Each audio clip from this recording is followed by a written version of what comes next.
მათში 2007 წლის 8 ნოემბერს უნივერსიტეტის წინ სტუდენტების დარბევასთან დაკავშირებით გამოძიება დასასრულს უახლოვდება.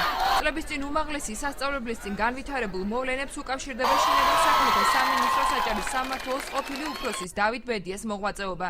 დღეს ბედია საქართველოს კრიმინალური პოლიციის უფროსი გახდა. აცხადებს ადამიანის უფლებათა დამცველი თამაზ ბაკურიძე. ბაკურიძე ეჭვს გამოთქვამს, რომ გამოძიება სწორი მიმართულებით არ მიმდინარეობს. მისი თქმით, დავით ბედიას ერთ-ერთი მაღალჩინოსანი მფარველობს. გამოძიება ფაქტიურად ჩემი ინფორმაციით დასასრულს უახლოვდება, მაგრამ იმისათვის, რომ ჩვენ ავიცილოთ საფრთხე, რომ ვიღაცამ შესაძლებელია შეეცადოს ხელისუფლების მაღალი ეშელონებიდან, რომ დავით ბედია გამოიყვანოს ამ სიბინძურედან სუფთად.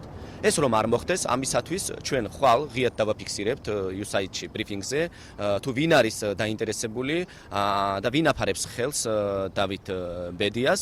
აჭარის პროკურატურის საგამოძიებო ნაწილის უფროსი აცხადებს, რომ საქმესთან დაკავშირებით მიმდინარეობს გამოძიება. გიორგი თოდრია ამბობს, რომ ამ ეტაპზე მოწმეების დაკითხვა მიმდინარეობს. 2007 წლის 8 ნოემბრის სტუდენტური აქციის დარბევასთან დაკავშირებით გაცნობებთ, რომ მიმდინარეობს ინტენსიური გამოძიება აჭარის პროკურატურის საგამოძიებო ნაწილში. ხდება მოწმეთა დაკითხვა სტუდენტების, პროფესორ მასწავლებლებისა და იმ ადამიანების, რომლებიც ესწრებოდნენ აღნიშნულ აქციას.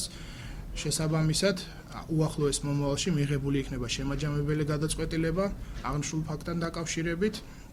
ამ ეტაპზე მოთხოვნილი გვაქვს ინფორმაცია სხვადასხვა საჯარო დაწესებულებებიდან. აქცია ამ თემასთან დაკავშირებით საქართველოს კრიმინალური პოლიციის უფროსს დაუკავშირდა. სატელეფონო საუბარში დავით ბედია საპირისპიროს აცხადებს. მისი თქმით, საქმესთან დაკავშირებით იგი უკვე დაკითხეს და მას მაღალჩინოსნები არ მფარველობენ.